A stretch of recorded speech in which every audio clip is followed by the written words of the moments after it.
Taurus, I'm Ellie with PsychicFuture.com and this is your horoscope from the 27th of August to the 2nd of September. So we are now well and truly out of the retrograde period. Mercury retrograde is now behind us. We have had what's called the shadow period, so this is just a few days where Mercury retrograde will kind of try and throw some things at you on his way out, but it is ending and it will taper off now, so we're going to get a little bit clearer on things. We're going to be able to see things in a more focused light, and our thoughts are going to become our own again rather than this like scattered energy that we've had recently. And we're well on our way into Virgo season, which is your fellow earth sign.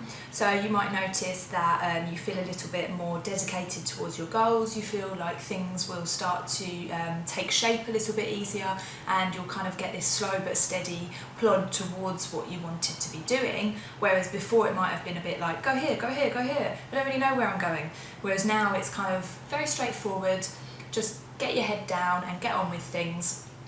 But since we've got the moon in your sign towards the end of the week, this might make you feel like you want to indulge a little bit and you need to rest after all this chaotic energy, which is a good point. You do need to rest after this chaotic energy, but you don't want to rest in that place for too long, because otherwise it just goes into indulgence and then you start to stagnate and then you can't move forwards anymore.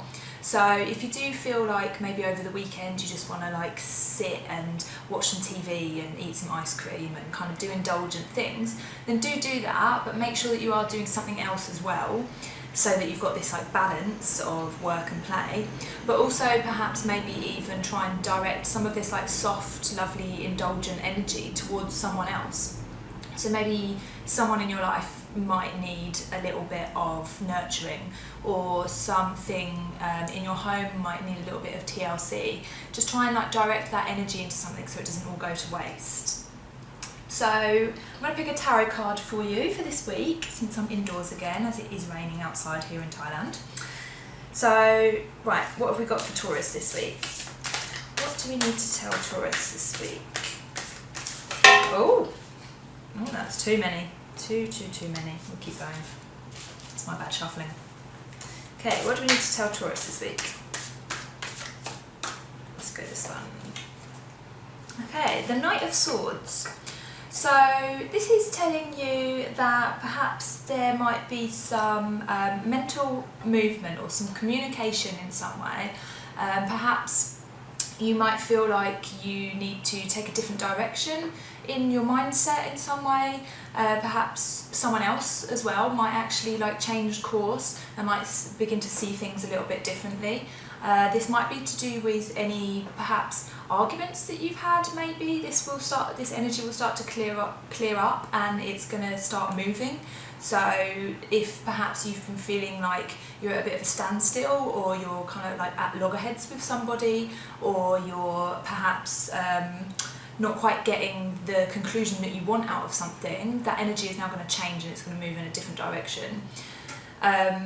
In terms of like advice for this card, try and think about things analytically and logically over feeling and emotionally, because if you get too caught up in the emotional aspect of it, then it will all get a little bit blurry, whatever this is that this card is to do with. It depends on you. So just keep things like in your head, keep rational, analyse things, keep logical, try not to get too like heartfelt or too emotional about things. So yeah, interesting card. Let me know if it resonates with anybody and if this does actually come up. I'd love to know. And yeah, have a lovely week, Taurus. Much love.